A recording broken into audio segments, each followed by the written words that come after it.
স্বামী বিদেশ, অথচ তুমি নারী আরেক পুরুষের সাথে অবৈধ সম্পর্ক করছো। আল্লাহ তাআলা বলে তুমি ভাবছো কেউ জানে না, আল্লাহ বলে আমি জানি। হাজারো পুরুষের সংসার এই বেশরম বেহায়া নারী বরবাদ করে দিছে। বেচারা স্বামী 16 বছর বিদেশ করে, 12 বছর বিদেশ করে এক বিবির দির জন্য, ছেলে মেয়ের জন্য রক্ত পানি করে, মাথার ঘাম পায়ে ফেলে, কলিজা জায়গা থাকে না, প্রচন্ড রোদ তাপ, 12 ঘন্টা 16 ঘন্টা ডিউটি করে, তার জন্য টাকা পাঠায়, ছেলের জন্য, বিবির জন্য। আর এই জানোয়ার এখানে থাইকা আরেক পুরুষ আরেক লম্পটের সাথে চলাফেরা করে, অস্থির আর বেহায়াপনা করে তার স্বামীর আমানত সব নষ্ট করে দেয়। এমন আছে কিনা বলেন? আমি সবাইরে বলি নাই, কথা বলেন না, সবাইরে বলছি না। এনে কোনো বিদেশির বিরুদ্ধে না, দেশির বিরুদ্ধে না, অসভ্যের বিরুদ্ধে। কার বিরুদ্ধে বললাম?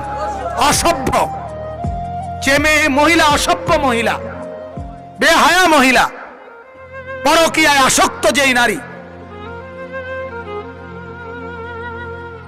সেই নারীকে বলা স্বামীর ঘর যে নষ্ট করে দেয়। কত পুরুষ কত সময় কাঁদে আমাদের কাছে বলে বলে, এমন কষ্ট লাগে, যায় হায় কার জন্য বেচারা কষ্ট করছে, কার জন্য? আস্তাগফিরুল্লাহ, আস্তাগফিরুল্লাহ। এক নারীর পবিত্র ইজ্জত, তার সতীত্ব তার সবচেয়ে বড় সম্পদ। এক নারী বেহায়া হয়ে গেলে, এক মহিলা যদি, এক মেয়ে যদি বিবাহ বহির্ভূত অবৈধ কোনো সম্পর্ক কারো সাথে করে, আল্লাহর কসম ওইটা আর নারী থাকে না, ওটা অসভ্য জানোয়ার, শয়তান ছাড়া আর কিছু থাকে না, ওইটার বেড়ি থাকে না। বিবাহ বহির্ভূত কোন সম্পর্ক জায়েজ নাই। চাচতো ভাই, খালতো ভাই, জ্যাঠতো ভাই, ফুফাতো ভাই, মামতো ভাই, শালাতো ভাই, তালাতো ভাই, দুলাতো ভাই, সব ধোঁকা।